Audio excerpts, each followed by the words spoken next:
તે બાળકો ધોરણ 5 વિષય પર્યાવરણ પ્રકરણ 9 ચઢીએ ઊંચા ચઢાણ। તો વિદ્યાર્થી મિત્રો, ચઢીએ ઊંચા ચઢાણ એમાં તમને સમજ પડતી હશે કે ઊંચી જગ્યાએ ચડવાની વાત છે। તો કોઈ ટેકરો હોય, પર્વત હોય, તે જગ્યાએ આપણે ચડવાની વાત કરીએ છીએ। ચઢાણ એટલે પર્વત ઉપર ચડવાની વાત છે આ પાઠની અંદર। તો જોઈએ, પાઠનું ધ્યાન આપીએ કે ફેબ્રુઆરી 2 ફેબ્રુઆરી 1984 પર્વતારોહણ છાવણી, નહેરુ પર્વતારોહણ સંસ્થા, ઉત્તરકાશી।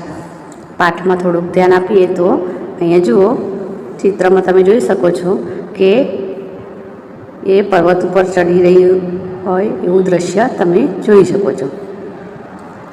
અમે પર્વતારોહણ છાવણીમાં હતા અને ખૂબ જ ઉત્સાહમાં હતા। અમારામાંથી 20 કેન્દ્રીય વિદ્યાલયના શિક્ષકો હતા, સાથે થોડી મહિલાઓ બેંક અને બીજી સંસ્થાઓમાં હતી। કે છે અમે પર્વતારોહણની છાવણીમાં હતા અને ખૂબ જ ખુશીમાં હતા। અમારામાંથી 20 કેન્દ્રીય વિદ્યાલયના શિક્ષકો પણ હતા અને થોડી મહિલાઓ બેંક અને બીજી સંસ્થાઓમાંથી પણ આવી હતી। કે છે આજે છાવણીનો બીજો દિવસ હતો।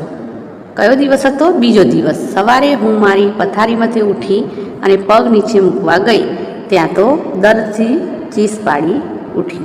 કે છે પર્વતારોહણમાં ત્યાં છાવણી હતી, છાવણીની અંદર અમે બીજા દિવસે ઊભા થયા। પહેલા દિવસે ચડ્યા, પછી બીજા દિવસે છાવણીમાં હતા। સવારે ઊભા થયા તો પગ નીચે મૂકવામાં અમે બૂમ પાડી ગયા। કેમ? શું થયું હશે? એમને પગમાં દુખાવો થયો હશે એટલે બૂમ પાડી ગયા, કારણ કે પર્વત પર ચડવું કંઈ સહેલું નથી। તો મને યાદ હતું, ગઈકાલે હું મારી પીઠ પાછળ વજનદાર થેલાઓ સાથે 26 કિલોમીટર ચાલી હતી। શું કહે છે? એને કેમ દુખતું હતું પગે? કે છે 26 કિલોમીટર મારા ખભા ઉપર એટલે કે પાછળ, પીઠ પાછળ બેગ મૂકેલી હતી અને હું ચાલતી હતી। મને તે સાંકડા ખરબચડા અને સીધા ચઢાણવાળા રસ્તા પર ફરીથી ચડવામાં બીક લાગતી હતી। તો એમ કહે છે કે સાંકડી જગ્યા છે અને ઊંચે ચડવાનું છે તો મને ડર લાગતો હતો।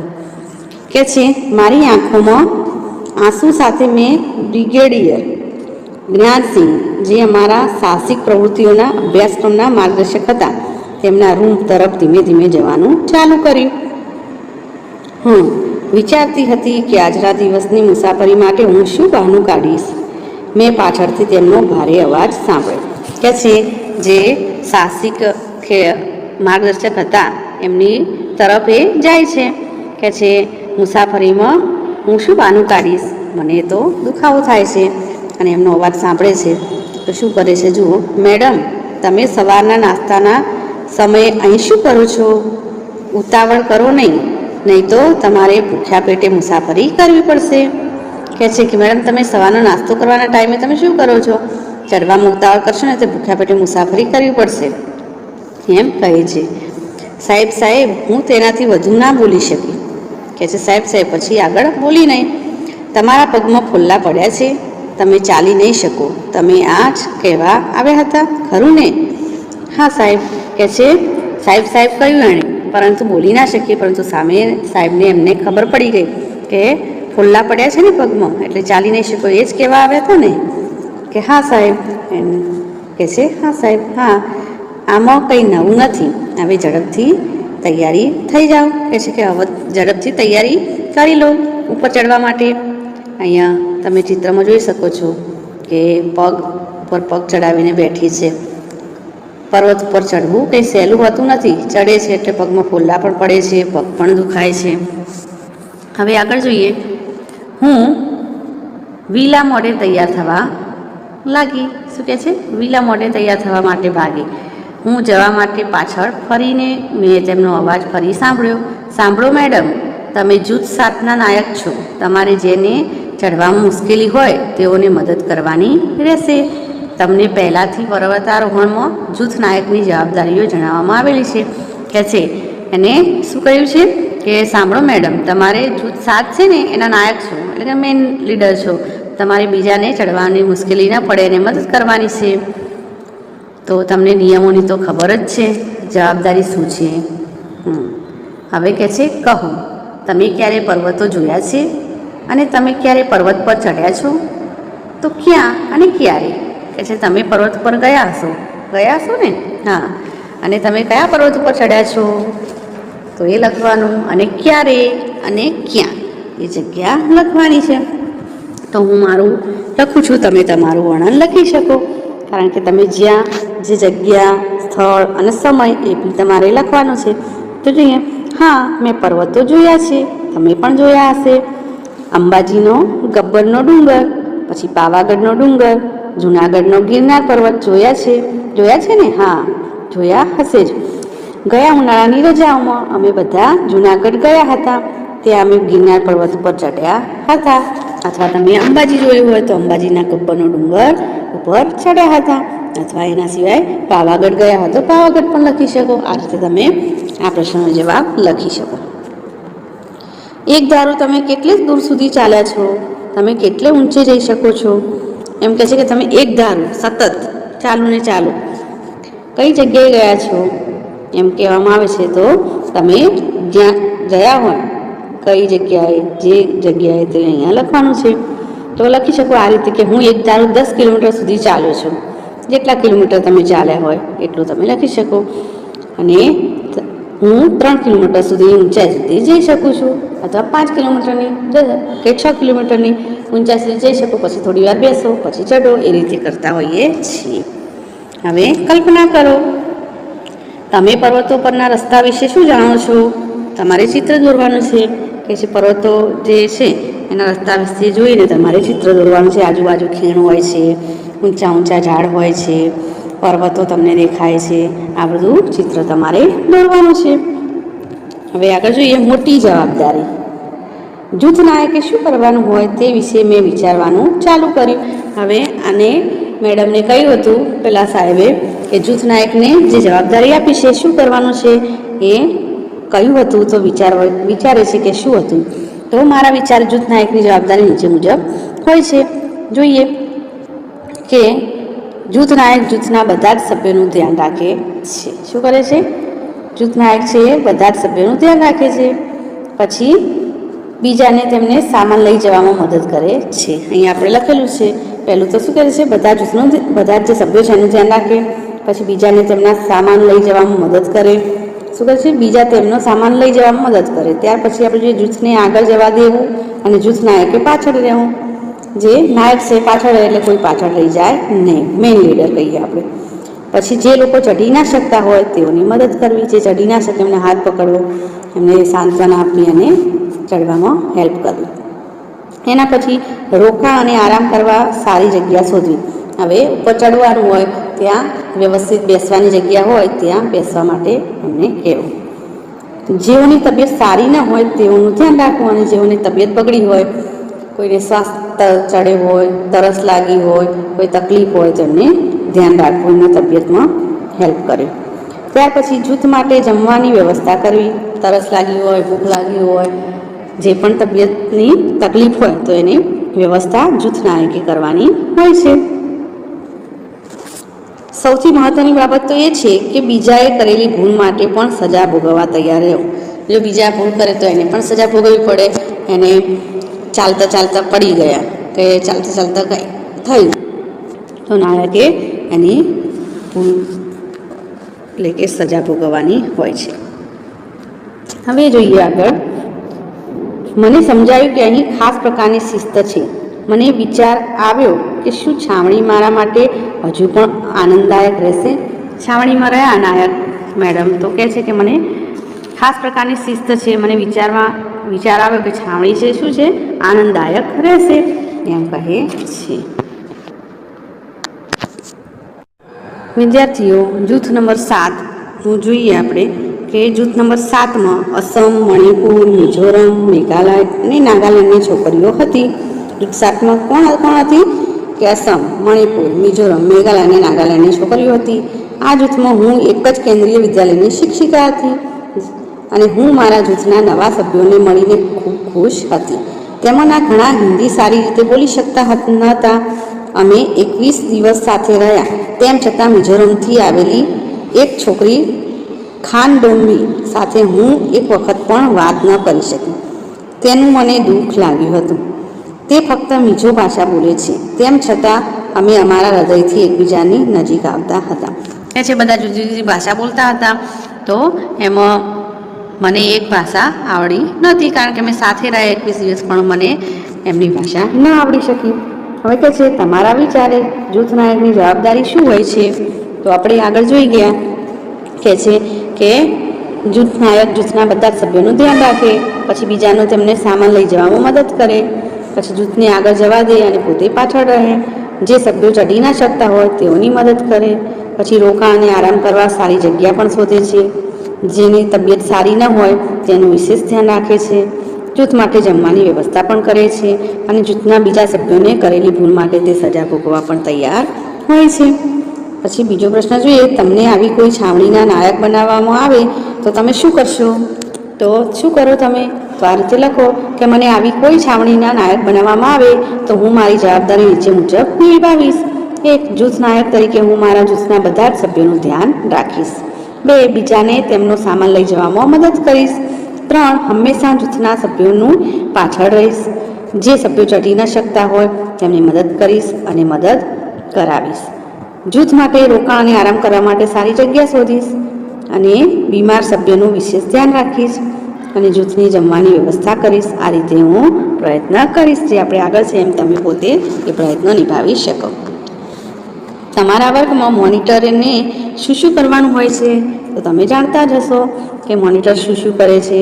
તો આ રીતે તમે લખી શકો કે મારા વર્ગના મોનિટરે નીચે પ્રમાણેની ફરજો બજાવે છે. 1. શિક્ષકની ગેરહાજરીમાં વર્ગમાં શિસ્તમય વાતાવરણ ઊભું કરે છે.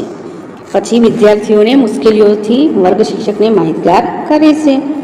વર્ગમાં જોઈતી વસ્તુઓ જેવી કે ચોક, ડસ્ટર, નકશો જેવા સાધનો આચાર્યશ્રીને ઓફિસમાંથી લાવવા મૂકવાની વ્યવસ્થા કરે છે. વર્ગના પ્રવાસમાં વિદ્યાર્થીઓનું નેતૃત્વ રાખે છે, એટલે કે ધ્યાન રાખે છે. શાળાની સાંસ્કૃતિક પ્રવૃત્તિઓમાં વર્ગના જૂથને મદદ કરે છે. આ રીતે તમે કાર્ય કરતા હશો. એના પછી જોઈએ કે છે તમને વર્ગ મોનિટર બનવું ગમે છે? કેમ? તો ઘણાને બનવું ગમે, ઘણાને ના પણ ગમે. તો જેને બનવું ગમે તો હા લખે, હા મને વર્ગ મોનિટર બનવું ગમે છે, કારણ કે તે ખૂબ જ જવાબદારીવાળું કામ હોય છે. આનાથી આત્મવિશ્વાસમાં વધારો થાય છે અને નેતૃત્વના ગુણોનો વિકાસ થાય છે. તો આ થયા જૂથ 7ની આપણે વાત કરી. હવે જોઈએ આપણે નદી પાર કરવી. 5 ફેબ્રુઆરી 1984ની વાત છે. તો જોઈએ, અમને સવારના નાસ્તામાં વિટામિન સી, લોહ તત્વની ગોળીઓ અને ગરમ ચોકલેટી દૂધ મળ્યું. આ બધું શક્તિ માટે અને ઠંડીમાં ગરમી જાળવવા માટે આપવામાં આવ્યું. રોજ સવારે અમારી તબીબી તપાસ કરવામાં આવતી. અમે અમારી પટ્ટીઓ બાંધતા અને બાકીના દિવસો ગણતા. કે છે અમારી પટ્ટીઓ બાંધતા અને દિવસો ગણતા, ક્યાં સુધી અમારે કેટલા દિવસ ચાલવાનું છે. તમે અહીંયા દ્રશ્ય જોઈ શકો છો કે ચઢાણ પર ચડવા માટે શું શું કરવું પડે છે. 8 કિલોમીટરની મુસાફરી બાદ અમે એક નદી પાસે પહોંચ્યા. નદી પર એક કાંઠામાંથી બીજા કાંઠા સુધી જાડું દોરડું બાંધ્યું હતું. તમે અહીંયા જોઈ શકો છો દોરડા પર લટકેલા માણસો. નદી પર એક કાંઠામાંથી બીજા કાંઠા સુધી જાડું દોરડું બાંધેલું તમે અહીંયા જોઈ શકો છો. દોરડું બંને બાજુથી ખીલા કે મેઘ સાથે મજબૂત બાંધેલું હતું. હું થોડી ગભરાતી હતી. મેં વિચારવાનું ચાલુ કર્યું કે જો દોરડું નીકળી જાય તો શું થશે. હું નદીની પહોળાઈના અંદાજ લગાવવા પ્રયત્ન કરતી હતી. નીચે નદી જતી હતી અને આ રીતે દોરડું બાંધીને લટકીને ત્યાં જવાનું હોય છે. જો તૂટી જાય તો શું થાય, એવા વિચાર કરે છે. આગળ જોઈએ કે અમારા પ્રશિક્ષકે પોતાની કમરની આસપાસ દોરડું બાંધ્યું અને તેની પર કડી ભરાવી. પછી તેમણે તે કડી નદી પરથી પસાર થતાં જાડા દોરડામાં પરોવી.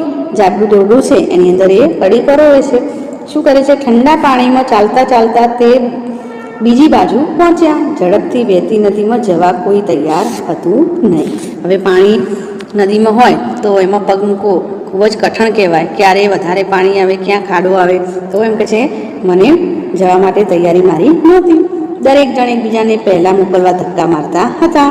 તે હારમાં હું છેલ્લે ઊભી હતી, એ આશાએ કે મને કોઈ જોશે નહીં. પણ અમારા પ્રશિક્ષક હાથમાંથી કડી અને દોરડું લઈ મારી પાસે આવ્યા. હવે મને લાગ્યું કે છટકાશે નહીં. હવે પાછળ એમના નાયક શિક્ષક પાછળ ઊભા હોય તો ક્યાંથી છટકી શકાય.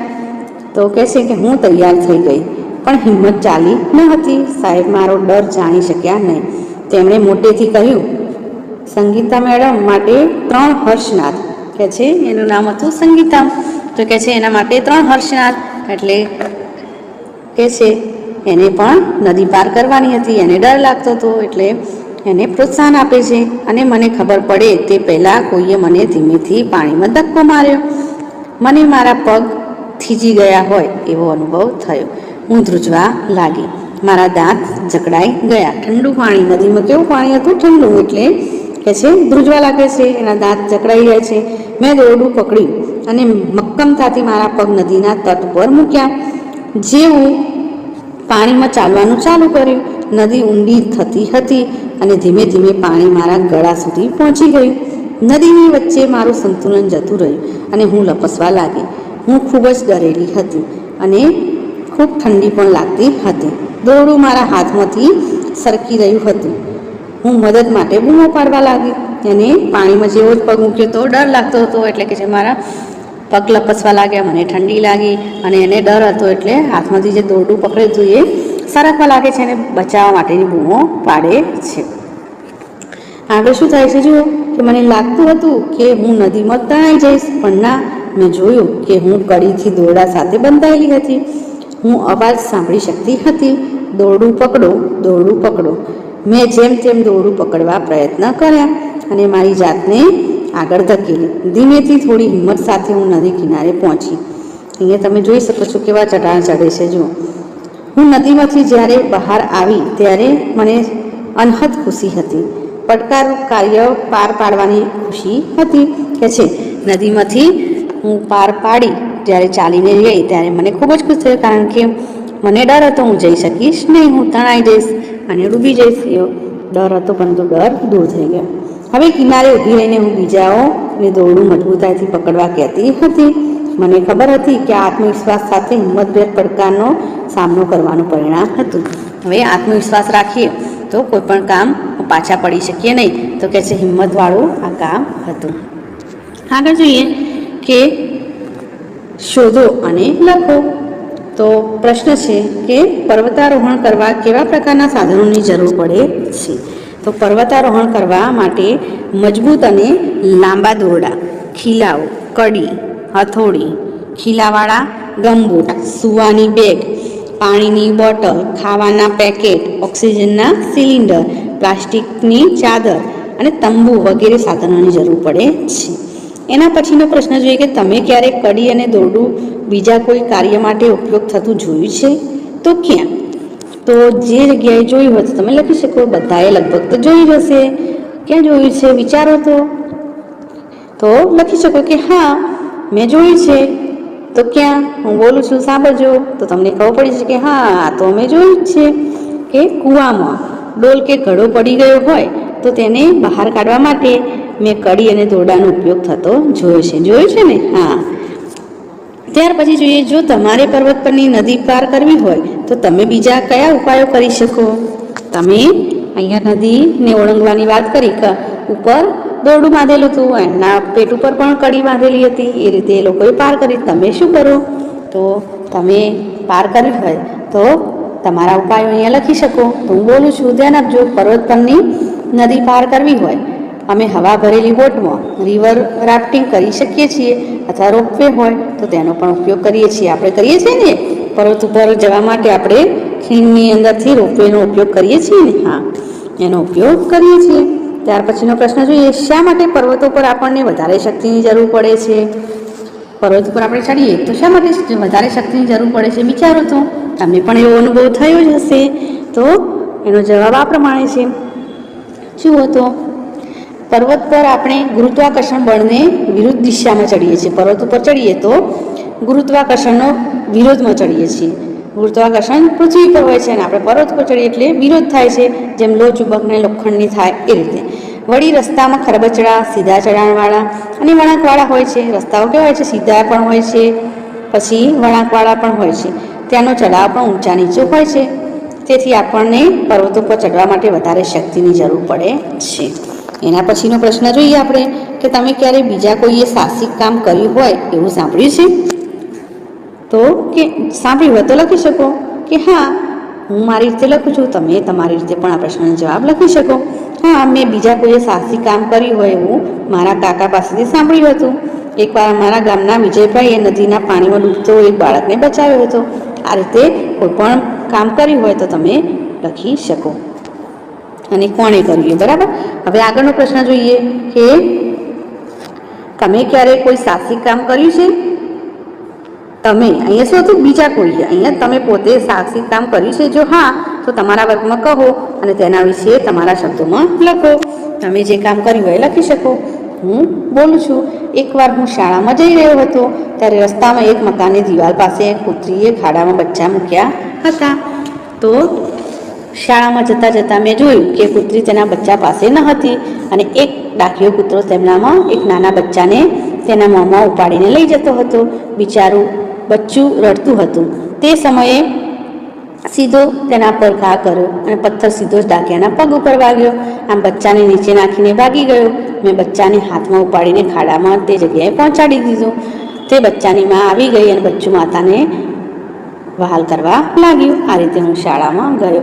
આવું તમે પણ કાર્ય કદાચ કર્યું હશે, તો આવું કાર્ય લખી શકો. હવે જુઓ, 10 ફેબ્રુઆરી 1984ની વાત છે. ખડકો પર ચડવું. અહીંયા તમે જોઈ શકો છો ખડકો ચિત્રની અંદર. જુઓ, હવે જોઈએ કે અમારે ટેકલા ગામ પહોંચવા 15 કિલોમીટર ચાલવાનું હતું. ક્યાં પહોંચવાનું હતું? ટેકલા ગામ. અને કેટલા કિલોમીટર હતું? 15 કિલોમીટર ચાલવાનું હતું. તે ગામ 1600 મીટરની ઊંચાઈએ હતું. કેટલા મીટરની ઊંચાઈએ? 1600 મીટરની ઊંચાઈએ. અમારી પીઠ પર લટકાવેલા થેલામાં અમારે જરૂરી બધી વસ્તુઓ જેવી કે ખોરાકના પડીકા, પાણીની બોટલ, દોરડું, કડી, પ્લાસ્ટિકની શીટ, ડાયરી, રૂમાલ, સાબુ, કોટ, સિસોટી, ગ્લુકોઝ, ગોળ, ચણા અને બીજા નાસ્તા વગેરે હતા. કારણ કે પર્વત ઉપર કશું મળે નહીં, એટલે આ બધી વસ્તુ સાથે લઈ જવી પડે. એટલે કહે છે કે અમારે 15 કિલોમીટર ચાલવાનું હતું, ટેકલા ગામ પહોંચવાનું હતું, 1600 કિલોમીટરની ઊંચાઈએ જવાનું હતું. અમે થેલાની અંદર બધો સામાન લઈ ગયા હતા. અમે પગથિયા જેવા ખેતરોમાં ફળો અને શાકભાજી વાવેલા જોઈ શકતા હતા. કે છે અમે ડુંગર ઉપર ચડીએ તો નીચેની જગ્યાએ ખેતરોની અંદર ફળો અને શાકભાજી અમે જોયા હતા. અમે કર્નલ રામસિંહને 90 મીટરની ઊંચાઈએ સપાટ ખડક ઉપર ખીલા અને દોરડા સાથે ઊભેલા જોયા. કે છે રામસિંહ છે, કર્નલ રામસિંહ એ 90 મીટરની ઊંચાઈએ જતા રહ્યા હતા અને ખડક ઉપર ખીલા અને દોરડા સાથે એ ઊભેલા અમે એમને જોયા હતા. અમને પહેલાં ખડકનું સાવધાનીપૂર્વક અવલોકન કરવા કહેવામાં આવ્યું. સડક જે છે, ખડકો આપણે સડક માર્ગ જેવા હોય ને, ખડક ઉપર ચઢાણ કેવા હોય, ખાડા ટેકરા હોય. સડક માર્ગ હોય તો સીધો હોય. તો અહીંયા કહે છે ખડક છે કેવા છે, એમને સાવધાનીપૂર્વક અવલોકન કરવાનું કહ્યું. તમે પણ અહીંયા જોઈ શકો છો અવલોકન કરતાં કરતાં. તો કહે છે અને જ્યાં અમે અમારા હાથ અને પગ મૂકી શકીએ તે જગ્યાએ ઓળખવા કહેવામાં આવ્યું. આપણને ખબર પડે કે પર્વત હોય ત્યાં આપણે ક્યાં પગ મૂકીએ, જ્યાં વ્યવસ્થિત પગ મૂકી શકીએ ત્યાં મૂકીએ. તો એમને પણ કહેવામાં આવ્યું કે ઓળખો તમે કઈ જગ્યાએ પગ મૂકી શકો છો. હું પીછેહટ કરવાની નથી. હું હારમાં પ્રથમ જ ઊભી રહી. હવે આ વખતે કે પીછેહટ નથી કરવાની, એમ કહે છે કે હું પહેલાં જ ઊભી રહી. અમારા પ્રશિક્ષકે કહ્યું પોતાની કમરની આજુબાજુ દોરડું બાંધ્યું, કડી બાંધી અને લટકેલું જાડું દોરડું પકડ્યું. તેઓએ દોડતા હોય તેમ ચડવાનું ચાલુ કર્યું. મેં પણ મારી કડી બાંધી, પણ જેવું જ મેં મારું પહેલું ડગ ભર્યું ને હું લપસી પડી. અહીંયા તમે જોઈ શકો છો ચિત્રની અંદર. તો કે છે અને ત્યાં દોરડાથી હિંચકા ખાવા લાગી. હવે ઉપર ખીલા મારીને દોરડું બાંધેલું હોય અને દોરડા ઉપર ચડવાનું છે. ફટાફટ ચડવા ગઈ તો મારો પગ લપસી ગયો અને હું હિંચકા ખાવા લાગી. ચડતી વખતે તમારું શરીર 90ના ખૂણે રાખો. ચડતી વખતે શું કરવું પડે? 90 અંશના ખૂણે આપણે રાખીએ તો આપણને તકલીફ ના પડે. મેં સાંભળ્યું તમારી પીઠ સીધી રાખો, વાળશો નહીં અને પીઠને સીધી રાખવાની, વાળવાની નહીં, તો જ ચડી શકાય. તે ધ્યાનમાંથી રાખી મેં અનુભવ્યું કે ખડક સપાટ જમીન જેવા છે અને ચડવાનું ચાલુ કર્યું. પછી જ્યારે નીચે ઉતરવાનું હતું, જેમાં દોરડાનો ખાસ પ્રકારે ઉપયોગ થયો છે, જેને રેપલિંગ કહેવાય છે. નીચે ઉતરવાનું છે એ દોરડાનો ખાસ પ્રકારનો ઉપયોગ થયેલો અને રેપલિંગ કહેવાય છે.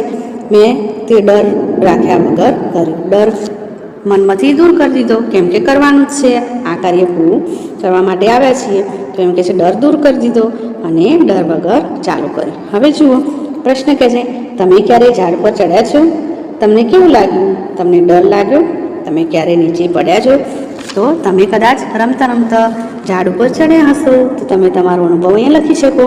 હું મારો વાત કરું છું તો જુઓ કે હા, મારા ગામના પાદરમાં આવેલા વડના ઝાડ ઉપર હું ચડ્યો હતો અથવા હું ચડી હતી. ઝાડ ઉપર ચડતા થોડી બીક લાગી, તમને પણ ડર લાગ્યો હશે, પરંતુ ખૂબ મજા આવી. ચડ્યા પછી તો બધાને મજા આવે છે. ઝાડ ઉપર ચડતા મને ડર લાગ્યો ન હતો કે ના, હું ઝાડ પરથી ક્યારેય નીચે પડ્યો નથી. કોઈ વાર ઘણા માણસો પડે છે, ઘણા માણસ પડતા નથી, પરંતુ ડર મનમાં હોય તો પડી જવાય. ડર રાખ્યા વગર કામ કરીએ તો એને આપણે પાર કરી શકીએ છીએ. બીજો પ્રશ્ન જોઈએ, તમે ક્યારેય કોઈની નાની દિવાલ પર ચડતા જોયા છે? તમારા વિચારે દિવાલ ચડવી અને ખડક ચડાવવામાં શું તફાવત છે? જુઓ, દિવાલ ચડવી અને ખડક ચડવામાં શું તફાવત છે તમે અનુભવો, કારણ કે દિવાલ લીસી હોય છે. તો જોઈએ જવાબ શું છે કે હા, મેં કેટલાય બાળકોને અને કૂતરાને દિવાલ પર ચડતા જોયા છે. મારા વિચારે દિવાલ પર ચડવું સરળ છે, પરંતુ ખડક પર ચડવું ખૂબ જ કઠિન છે, કેમ કે ખડક પર ચડતી વખતે શરીર 90ના ખૂણે રાખવાનું હોય છે. દિવાલ ઉપર ચડી શકાય છે, પરંતુ કહે છે ખડક બહુ ઊંચા હોય છે અને 90 અંશનું રાખીએ તો જ ચડી શકાય છે. તો બીજી બનાવ 14 ફેબ્રુઆરી 1984ની વાત છે. સાંજ હતી, ખાંડુમીને ભૂખ લાગી હતી. શું કહે છે? સાંજ પડી હતી અને ખાંડુમીને ભૂખ લાગી હતી. અમારી પાસે કંઈ જ ખાવાનું ન હતું. તે વાડ કૂદીને ખેતરમાં ગઈ. તેણે ઝડપથી 2 મોટી કાકડી તોડી અને પાછી આવી. તરત જ એક સ્ત્રી પાછળથી આવી અને તેને તેની બેગથી પકડી અને ખાંડુમીને પોતાની ભાષામાં કંઈક કહેવા લાગી. અમે તે શું કહી રહી છે તે સમજી શકતા નહોતા. ખાંડુમી તેને મિજો ભાષામાં કહેવા લાગી. શું કહે છે? અહીંયા સાંજ પડી હતી અને ખાંડુમીને ભૂખ લાગી, તો એને શું થયું કે એક વાડ કૂદીને ખેતરમાં ગઈ. ખેતરની અંદર કાકડી હતી, કાકડી તોડીને લઈને આવી તો ત્યાંની સ્ત્રી પાછળથી આવીને પકડે છે. તમે પણ આવું કર્યું હશે તો તમને પણ ખેતરની અંદર કે બોર ખાવા કે લીંબુ લેવા કે કોઈ પણ વસ્તુ લેવા ગયા હોય ખેતરમાં તો તમે પણ પકડાઈ ગયા હશો. એમાં આને પણ ભૂખ લાગી તો ગઈ, તો શું થયું? એને પકડી. હવે એને એ ભાષા આવડતી નથી, એ જે સ્ત્રી બોલતી હતી એ, અને ખાંડુમીને બીજો ભાષા આવડતી હતી. તો શું કહે છે? જો બીજો ભાષામાં કે સમજવાનો પ્રયત્ન કરતી હતી, જે અમે પણ સમજી શકતા નહોતા.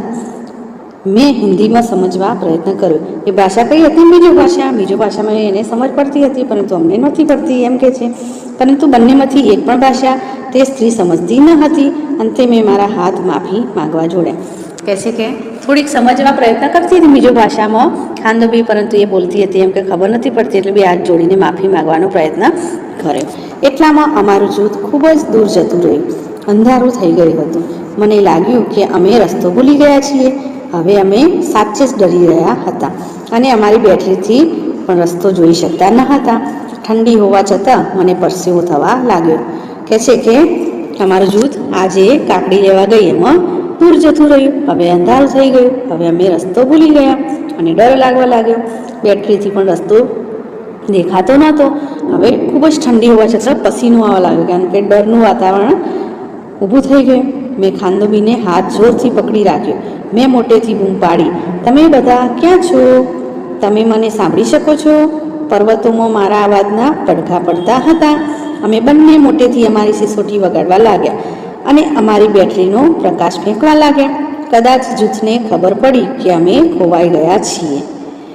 અમે દૂરથી સિસોટીનો અવાજ સાંભળ્યો અને સંકેત સમજાઈ ગયો. અમે એકબીજાનો હાથ જોરથી પકડ્યો અને રાહ જોવા લાગ્યા. ખાંડુમીને લાગ્યું કે અમારે વાત ચાલુ રાખવી જોઈએ. તેણે મિજો ભાષામાં ગીત ગાવાનું ચાલુ કર્યું.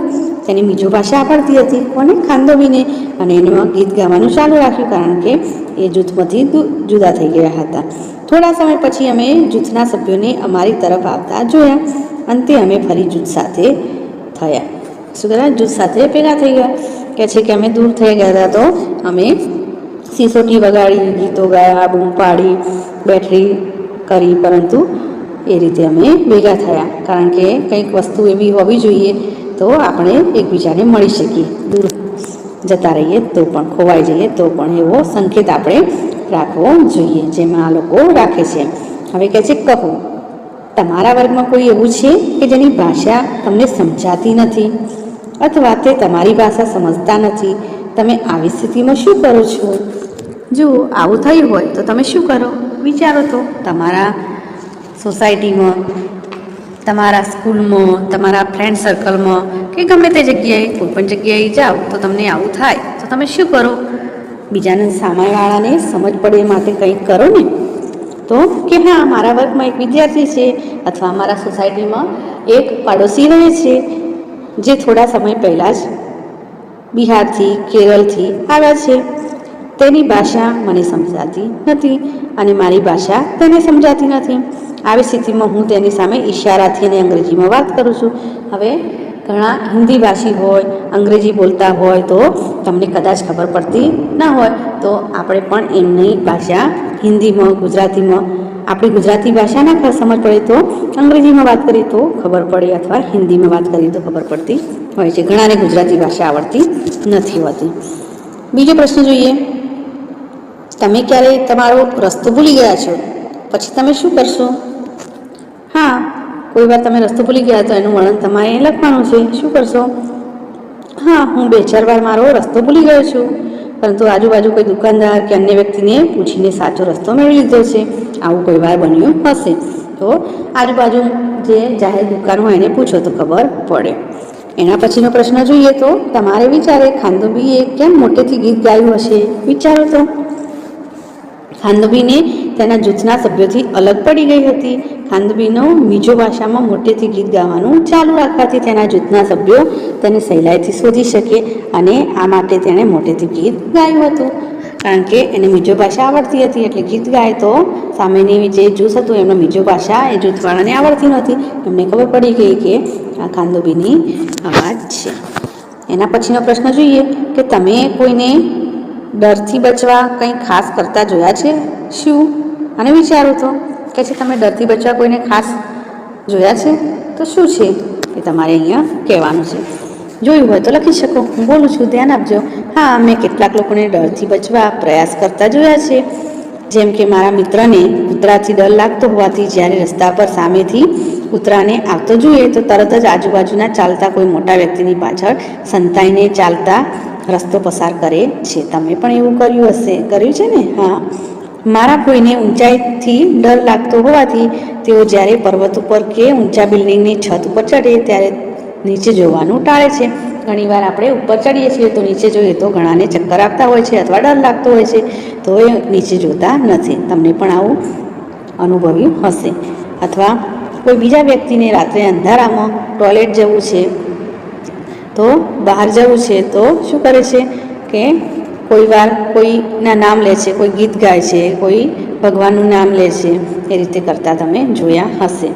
હનુમાન દાદાનું નામ લે કે કોઈ પણનું નામ લેતા જોયા હોય. એટલે શું, એમનું જે વિચાર છે બીજી જગ્યાએ જતું રહે એટલે ડર દૂર થઈ જાય. હવે આગળ જોઈએ. પ્રયાસ કરો કે છે તમારા મિત્રને બોલ્યા વગર પુસ્તક અંગે પૂછો. વર્ગમાં આવી જ રીતે કશુંક સમજાવવાનો પ્રયત્ન કરો. તો તમે શું થશે વિચારો. આવું તમારે પ્રયત્ન કરો તો કેવી રીતે સામેની વ્યક્તિને સમજ પડશે? તમારે એનો જવાબ આપવાનો છે. શું આવશે બોલો? કર્યું છે? હા, ઈશારાથી સમજાવવાનું. જે લોકોને સમજ ના પડે વિશે થોડીક માહિતી આપવાની. પુસ્તક લેવું છે તો ઈશારો કરવાનો, આપવું છે તો ઈશારો કરવાનો. એવી રીતે કોઈ પણ વસ્તુ પુસ્તક સિવાય પણ કરી શકો છો. એક ખાસ મહેમાન 15 ફેબ્રુઆરી 1984ની વાત છે. રાત્રિ ભોજન બાદ અમે ખાસ મહેમાન બચેન્દ્રી પાલને મળ્યા. કોને મળ્યા? બચેન્દ્રી પાલ. તે હમણાં જ માઉન્ટ એવરેસ્ટ ચઢવાની ટુકડીમાં પસંદગી પામ્યા છે. તેઓ બ્રિગેડિયર જ્ઞાનસિંહના આશીર્વાદ લેવા આવ્યા હતા. કે છે માઉન્ટ એવરેસ્ટ ચઢવાની ટુકડીમાં પસંદ થયા હતા બચેન્દ્રી પાલ અને તે બ્રિગેડિયર જ્ઞાનસિંહ છે એમના આશીર્વાદ લેવા માટે આવ્યા હતા. તે સાંજ ખુશીની હતી. અમે ગીતો ગાતા હતા. બચેન્દ્રી પણ અમારી સાથે પ્રખ્યાત પહાડી ગીત બેડુ પાકો બારામાસા, કફલ પાકો ચેતા, મેરી છેલા ગાવામાં અને તેના પર નૃત્ય કરવામાં જોડાયા. એમની ભાષામાં એ લોકો કે છે નૃત્ય કરવા અને ગીત ગાવામાં જોડાયા. શું કહે છે? તે સમયે અમને ખબર ન હતી કે બચેન્દ્રી જે પાલ છે ભારતની માઉન્ટ એવરેસ્ટ ચઢવામાં પ્રથમ મહિલા બનશે અને ઇતિહાસનું સર્જન કરશે. કારણ કે અમને આ ખબર નથી. અમારી સાથે જ હતા અને એમ કહે છે એમનો પ્રથમ પસંદગી પામ્યા હતા, એમને ક્યારેય ખબર નહોતી. આગળ જોઈએ. 18 ફેબ્રુઆરી 1984ની વાત છે. બરફમાં છાવણી. અમે 2134 મીટરની ઊંચાઈએ ઊભા હતા. અમારે રાત્રિ અહીં વિતાવવાની હતી. દરેક જણ તંબુ બાંધવામાં વ્યસ્ત હતા. અમે તંબુ માટે અને પાથરવા માટે મેં 2 પડની પ્લાસ્ટિકની ચાદરનો ઉપયોગ કર્યો. ખીલાઓ મારે તંબુ લગાવવા લાગ્યા. જેમ જેમ અમે એક બાજુથી તેને બાંધતા તરત જ બીજી બાજુથી પવન તેને ઉડાડી દેતો. કે જે ઊંચે પર્વત ઉપર અમે એક બાજુ બાંધીએ અને બીજી બાજુ પવન આવે તો ઉડી જતો. ખૂબ જ ખેંચતાણ પછી અમે તંબુ બાંધી શક્યા. પછી અમે તંબુની આસપાસ ખાડો ખોદ્યો. અમને ખૂબ ભૂખ લાગી હતી. અમે ચૂલો બનાવી રાંધવા માટે લાકડા, પથરા અને અન્ય સામગ્રી શોધ્યા. જમ્યા પછી છાવણીનો આસપાસનો કચરો ભેગો કરી બેગમાં ભર્યો. ઝડપથી અમે તમારી સુવાની બેગમાં ગયા. કે છે અમારી સુવાની જે બેગ છે એમાં અમે જતા રહ્યા. બધા સૌની બેગો લઈને બેઠા. હું તેમાં સૂઈ શકીશ કે નહીં તેના વિશે ચોક્કસ ન હતી. કે છે મને ઊંઘ આવશે કે નહીં મને ખ્યાલ નહોતો. તે આરામદાયક હશે, શું તેમાં ઠંડી નહીં લાગે? પરંતુ તે બેગ મુલાયમ પીંછાઓથી ભરેલી હતી જે અમને ગરમ રહેવામાં મદદ કરે. અમે બધા ખૂબ જ થાકી ગયા હતા એટલે પડતા વખત અમે સૂઈ ગયા. કારણ કે અમે ખૂબ થાક્યા હતા તો અમે સૂઈ ગયા. હવે ઉપર ચડવાનું હોય, પગ દુખીએ તો શું થાય? તો અહીંયા જોઈએ કે શું કહે છે. સવાર અમે ઉઠ્યા અને જોયું તો બરફ પડતો હતો. શું કહે છે? અમે સૂઈ ગયા અને સવાર પડી તો અમે ઉઠ્યા તો જોયું તો બરફ પડતો હતો. સફેદ મુલાયમ બરફની પતરીઓ નરમાશથી પડતી હતી. વાહ, કેટલું સુંદર! છોડ, વૃક્ષો, ઘાસ અને પર્વતો બધું જ સફેદ દેખાતું હતું. આજે અમે 2700 મીટર ઊંચાઈએ ચડવાનું હતું. અમે લાકડીની મદદથી બરફમાં સાવધાનપૂર્વક ચાલતા હતા. તે ખૂબ જ મુશ્કેલ ભર્યું હતું કારણ કે અમે લપસતા જતા હતા. તેમ છતાં શું થતું હતું? બપોરે અમે બરફથી છવાયેલા પર્વતો ઉપર પહોંચ્યા. અમે લપસતા હતા છતાં શું કર્યું? અમે બરફથી છવાયેલા હતા તો પણ પર્વત ઉપર પહોંચી ગયા. અમે એકબીજા ઉપર બરફના ગોળા બનાવી ફેંકવાનું અને બરફના માણસ બનાવવાની મજા માણી. અહીંયા તમે જોઈ શકો છો કેવા આનંદમાં એ ચિત્રમાં બેઠેલા છે. હવે જુઓ, છાવણીનો છેલ્લો દિવસ 21 ફેબ્રુઆરી હતી. અમે કેમ્પ ફાયરની તૈયારી કરતા હતા. દરેક જૂથે કાર્યક્રમ રજૂ કર્યો. અમે કેમ્પ ફાયરમાં જોક્સ પર હસીને, ગાઈને તેમજ નૃત્ય કરીને મજા મારતા હતા. શું કરતા હતા? છેલ્લા દિવસે કેમ્પ ફાયરની અંદર તૈયારી કરતા હતા. એ લોકો કેમ્પ ફાયરની અંદર કાર્યક્રમ રજૂ કરવાનો હતો. જોક્સ પર હસીને, કોઈ ગીત ગાઈને અને નૃત્ય કરીને મજા મારતા હતા. મધ્યરાત્રિ થઈ. બ્રિગેડિયર જ્ઞાનસિંહ ઊભા થયા અને મને બોલાવી. મેં વિચાર્યું, અરે હવે મેં શું કર્યું? પરંતુ જ્યારે સાહેબે મારું નામ સૌથી મારા પ્રદર્શન માટે જાહેર કર્યું તો હું સ્થિર ઊભી જ રહી ગઈ. એને ડર લાગ્યો કે હવે મારું શું થયું હશે? મારું નામ લીધું તો હવે સ્તબ્ધ થઈ જાય છે અને પ્રદર્શન કરવાનું કહે છે. તો મને આશીર્વાદ આપ્યા અને મારા ગાલ ઉપર ખુશીના આંસુ આવવા લાગ્યા. મને આશીર્વાદ આપ્યા તો હું ખુશ થઈ ગઈ. ખુશીના આંસુ આવી જાય છે. હવે કહે છે, ચર્ચા કરો. તમારા મતે તંબુની આજુબાજુ ખાડો કેમ ખોદવામાં આવ્યો? તો વિચારો તો કેમ ખોદવામાં આવ્યો હશે તંબુની આજુબાજુ? તો મારા મતે ઝેરી જીવજંતુ અને સાપથી બચવા માટે તંબુની આજુબાજુ ખાડો ખોદવામાં આવ્યો હશે. બીજો પ્રશ્ન છે કે પર્વતારોહણ સિવાય બીજી કઈ પ્રવૃત્તિઓ સાહસિક ગણી શકાય અને કેમ? તો પર્વતારોહણ સિવાય બીજી ઘણી બધી છે પ્રવૃત્તિઓને સાહસિક ગણી શકાય. તો જોઈએ પર્વતારોહણ સિવાય નીચેની પ્રવૃત્તિ આપણે જોઈએ કે એક પહાડી નદી પાર કરાવી, પછી પેરાશૂટથી કૂદવું, પછી પેરાશૂટ એટલે ઉપર આપણે વિમાનમાં હોઈએ અને ત્યાંથી આપણે પેરાશૂટ લઈને કૂદીએ છીએ. સમુદ્રની લહેરો ઉપર સર્ફબોર્ડની સહાયથી તરવું, તાડ કે નારિયેળના ઝાડ ઉપર ચડવું અને બરફ આચ્છાદિત જગ્યા ઉપર સ્કેટિંગ કરવું. આ સાહસિક પ્રવૃત્તિઓ ગણાય. હવે જોઈએ, કલ્પના કરો અને લખો. તમે પર્વત ઉપર છો. તમે ત્યાં કેવો અનુભવ કરો છો? તમે શું જોઈ શકો છો? તમને ત્યાં શું કરવું પસંદ છે? એ કહે છે તમે પર્વત ઉપર હોય તો તમને શું જોવું ગમે અને શું પસંદ છે? તો જોઈએ કે મને પર્વત ઉપર ખૂબ જ સુંદર અનુભવ થઈ રહ્યો છે. તમે જ્યાં પણ પર્વત ઉપર ગયા હોય તો તમે અનુભવ કર્યો જ હશે. પર્વતની ચારે બાજુ આસમાની આકાશ દેખાઈ રહ્યું છે. નીચેની જમીન ખીણો વહેતા ઝરણા, ખાસ પ્રકારના ઝાડ, દૂરનું ગામ, ટેકરા પરના ઘર, આજુબાજુના ઝૂંપડા, ખીણમાં ચરતા ઘેટા બકરા, કામ કરતા માણસો નાના નાના દેખાઈ રહ્યા છે. હું ખૂબ જ ઊંચાઈ પર છું એવું મને લાગી રહ્યું છે. મને પર્વત પર કુદરતે રચેલું સૌંદર્ય અને નજારો ખૂબ જ આનંદદાયક અને આહ્લાદદાયક લાગે છે. પર્વત ઉપર જઈએ તો બધાને મજા આવે છે અને એમ અહીંયા પણ એ પોતાનો અનુભવ રજૂ કરી શકો છો. જોઈએ પર્વતની ટોચ ઉપર એકલા. પર્વતોમાં રહેતી 12 વર્ષની છોકરી શાળાની પિકનિકમાં બહાર આવી. તેણે તેના મિત્રો સાથે 4000 મીટર પર્વતની ટેકરી પર ચઢાણ કર્યું. છોકરીઓએ આ સાહસ મજા માટે કર્યું. જલ્દી અંધારું થઈ ગયું અને તેઓ નીચે આવી શક્યા નહીં. તે ઠંડી અને ડરામણી રાત હતી. તેઓ કોઈપણ ખોરાક વગર એકલા હતા અને તે લાંબી રાત્રિ હતી. આ બચેન્દ્રી પાલ જોડે બન્યું હતું. આ કોની સાથે બન્યું હતું? બચેન્દ્રી પાલ. તો કહે છે કે 12 વર્ષની હતી ત્યારે પિકનિક ઉપર ગયા હતા અને તેમના મિત્રો સાથે 4000 મીટરની ઊંચાઈ એટલે કે પર્વત ઉપર ચડી ગયા હતા. હવે સાહસ કરવામાં તો મજા આવી, પરંતુ જલ્દી અંધારું થઈ ગયું અને નીચે આવી શક્યા નહીં. અને કેવી રાત હતી? ઠંડી હતી, ડરામણી રાત હતી. કોઈ પણ ખોરાક વગર એકલા હતા. લાંબી રાત્રિ હોવાથી આ બધું બચેન્દ્રી પાલ જોડે બન્યું હતું. અને તે કેવડી હતી? નાની હતી ત્યારની વાત છે. શું કહે છે? બચેન્દ્રી પાલ ઉત્તરાખંડના ગઢવાલ વિસ્તારના નાગપુરી ગામમાં મોટા થયા હતા. મોટા થયા પછી જ્યારે તે નહેરુ પર્વતારોહણ સંસ્થામાં જોડાયા ત્યારે તેમના માર્ગદર્શક બ્રિગેડિયર જ્ઞાનસિંહ હતા. શું કહે છે? એ ઉત્તરાખંડમાં ગઢવાલ વિસ્તારના નાગપુરી ગામમાં રહેતા હતા અને નહેરુ પર્વતારોહણ સંસ્થામાં જોડાયા હતા અને તેમના માર્ગદર્શક પણ હતા જ્ઞાનસિંહ હતા. એટલે તેમની તાલીમ સારી રીતે લીધી. તેમની પાસેથી તાલીમ લીધી હતી અને 1984માં મહિલા પર્વતારોહણ અભ્યાસક્રમમાં મહિલાઓને તાલીમ આપવાનું ચાલુ કર્યું. બચેન્દ્રી પાલ માઉન્ટ એવરેસ્ટ ચઢાણ ટુકડીના સભ્ય તરીકે પસંદગી પામ્યા. કે છે એમને સભ્ય તરીકે પસંદગી પામ્યા. બરફનું તોફાન શું થાય છે જુઓ. 18 સભ્યોની ટીમમાં 7 મહિલાઓ હતી. કેટલી મહિલા હતી? 7. 18 ટીમ હતી, એની અંદર 7 મહિલાઓ હતી. 15 મેના રાત્રે આખી ટીમ 7300 મીટરની ઊંચાઈએ ચડી થાકી હતી.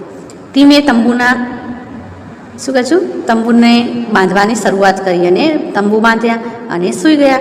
મધ્યરાત્રિની આસપાસ તેઓએ મોટો ધડાકો સાંભળ્યો અને પછી પછડાટનો અવાજ સાંભળ્યો. તેઓ જાગે તે પહેલાં તંબુ ઉડી ગયા અને કોઈ ખૂબ ભારે તેમને અથડાય.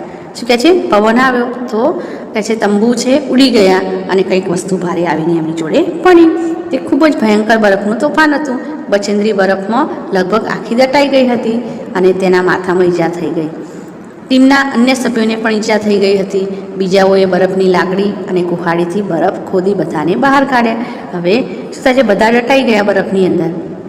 શું થાય છે જુઓ. બાકીના બધા ટીમના સભ્યો છાવણીમાં પાછા આવ્યા, પરંતુ બચેન્દ્રી આગળ વધી ધીમે ધીમે પહાડી તરફ ચડી. બચેન્દ્રીએ 8600 મીટર ઊંચો માઉન્ટ એવરેસ્ટ, જે નેપાળમાં સાગરમથા કહેવાય છે, ત્યાં 23 મેના બપોરે 1 કલાક અને 7 મિનિટ પગ મૂક્યો. શું કહે છે?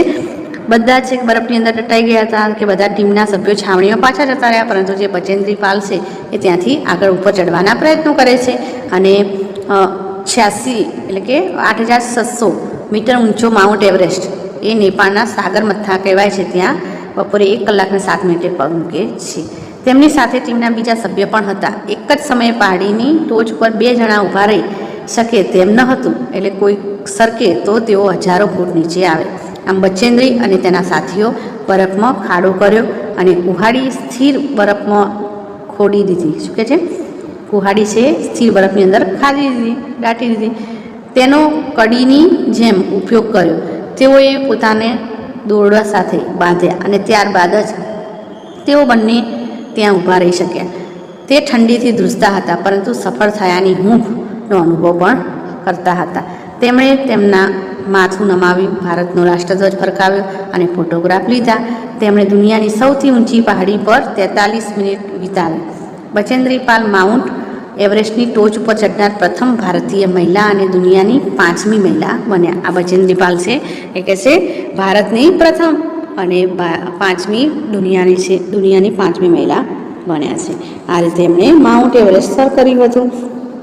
આગળ જોઈએ, તમે અહીંયા જોઈ શકો છો એ ચિત્ર કે છે બધા જે પર્વતારોહણ ચડે છે એમનું દ્રશ્ય કેવું પહેરીને જાય છે. જુઓ, હવે વિચારો, બચેન્દ્રીએ પહાડી પર ભારતનો રાષ્ટ્રધ્વજ કેમ ફરકાવ્યો? વિચારો તો. બચેન્દ્રીએ દુનિયાની સૌથી ઊંચી પહાડીનો ટોચ ઉપર ચઢવાને પ્રયત્ન કર્યો હતો અને એને સિદ્ધિ મેળવી. પ્રતિક રૂપે તેણે પોતાના દેશના સન્માનની પહાડી પર આ ભારતનો રાષ્ટ્રધ્વજ ફરકાવ્યો. ભારતના પ્રતિક રૂપે, ચિહ્ન રૂપે, કે હું ભારતની છું એમ ખબર પડે એટલા માટે એણે રાષ્ટ્રધ્વજ ફરકાવ્યો. એના પછીનો પ્રશ્ન જોઈએ, તમે આપણો રાષ્ટ્રધ્વજ ક્યારે ફરકાવેલો જોયો છે અને આપણા રાષ્ટ્રધ્વજ વિશે માહિતી મેળવો. તો તમે રાષ્ટ્રધ્વજને તો ઓળખતા જ હશો, તો લખી શકો, મેં આપણો રાષ્ટ્રધ્વજ સ્વતંત્રતા દિવસ અને પ્રજાસત્તાક દિવસની ઉજવણી સમયે ફરકાવેલો જોયો છે. આપણો રાષ્ટ્રધ્વજ છે એ આપણા દેશનું ઓળખનું ચિહ્ન છે, એટલે કે પ્રતીક છે. તેનો આકાર લંબચોરસ છે, તેમાં 3 રંગો છે અને સરખા માપના પટ્ટા છે, તેથી તેને ત્રિરંગો કહેવામાં આવે છે. રાષ્ટ્રધ્વજમાં સૌથી ઉપરનો પટ્ટો કેસરી, વચ્ચેનો પટ્ટો સફેદ અને નીચેનો પટ્ટો લીલા રંગનો છે. રાષ્ટ્રધ્વજના વચ્ચેના સફેદ પટ્ટામાં મધ્યમાં ભૂરા રંગનું ચક્ર છે અને તેને આપણે અશોક ચક્ર કહીએ છીએ. તેમાં 24 આરાઓ છે. ઈસવીસન 1947થી ત્રિરંગો ધ્વજ સ્વતંત્ર ભારતના રાષ્ટ્રધ્વજ તરીકે સ્વીકારવામાં આવ્યો છે. આ રીતે તમે લખી શકો. એના પછીનો પ્રશ્ન છે, 6-8 બાળકોનું જૂથ બનાવો, તમારા જૂથ માટે ધ્વજ બનાવો, તમે શા માટે તે ભાત પસંદ કરી સમજાવો. તમારે આ જૂથ બનાવવાનું અને લખવાનું. તો તમે કદાચ આ રીતે લખો કે હા, મેં બીજા દેશની કે છે કે જૂથ બનાવવાનું, બીજા દેશનો રાષ્ટ્રધ્વજનો ઉપયોગ પણ કરી શકો છો અને બનાવી શકો. હવે જોઈએ, તમે કોઈ બીજા દેશનો રાષ્ટ્રધ્વજ જોયો છે અને ક્યાં? તો તમારે રાષ્ટ્રધ્વજ તો તમે જોયો હશે ટીવીમાં કે કોઈ બુકમાં, અલગ અલગ જગ્યાએ. તો લખી શકો કે હા, મેં બીજા દેશનો રાષ્ટ્રધ્વજ જોયો છે. આ રવિવારે અથવા કોઈ પણ સમયે ભારત ઓસ્ટ્રેલિયાની મેચ રમાતી બતાવવામાં આવી હતી, ત્યારે ઓસ્ટ્રેલિયા દેશનો રાષ્ટ્રધ્વજ જોયો. તો ઓસ્ટ્રેલિયા સિવાય બીજા કોઈ પણ દેશ આપણે લખી શકીએ, અમેરિકા, જાપાન વગેરે. અને આ રીતે તમે એનું વર્ણન લખી શકો. ટીવીમાં પણ તમે જુઓ છો, રાષ્ટ્રધ્વજ અલગ અલગ મેચ રમાતી હોય ત્યારે તમે એના ઝંડા જોઈ શકો છો, આમાં ફરકાવતા હોય છે. તો આગળ જોઈએ, આપણે આ પાઠની અંદરથી શું શીખ્યા? તો કે છે, પર્વતો જે ચડવો કેમ સાહસભર્યો અને પડકારરૂપ છે સમજાવો. જો તમારે પર્વત ઉપર ચડવાનું હોય તો તમે કેવી તૈયારી કરો અને તમારી સાથે તમે શું લેશો? તમારા પોતાના શબ્દોમાં તમારે લખવાનું છે. તો આ રીતે લખી શકો કે પર્વત ઉપર ચડવું હોય એ ખૂબ જ મુશ્કેલી ભર્યું છે. તેમ કરવામાં પડી જવાનો, ઈજા થવાનો, થાક લાગવાનો અને જીવ જવાનો ખતરો રહેલો છે. આથી પર્વત પર ચડવું એ સાહસભર્યું અને પડકારરૂપ છે.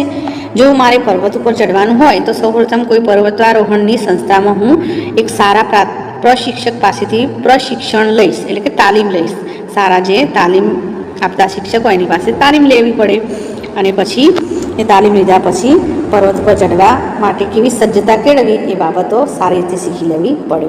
પર્વત પર ચડતી વખતે હું મારી સાથે ખોરાકના પડીકા, પાણીની બોટલ, દોરડું, કડી, પ્લાસ્ટિકની સીટ, ડાયરી, રૂમાલ, સાબુ, કોટ, સિસોટી, બેટરી, ગ્લુકોઝ, ગોળ, ચણા, બીજા નાસ્તા વગેરે વસ્તુઓ સાથે લઈશ. આ રીતે તમે અલગ અલગ વસ્તુઓ જે પર્વત પર ચડવા માટેની જરૂર પડે એ લેવી પડે.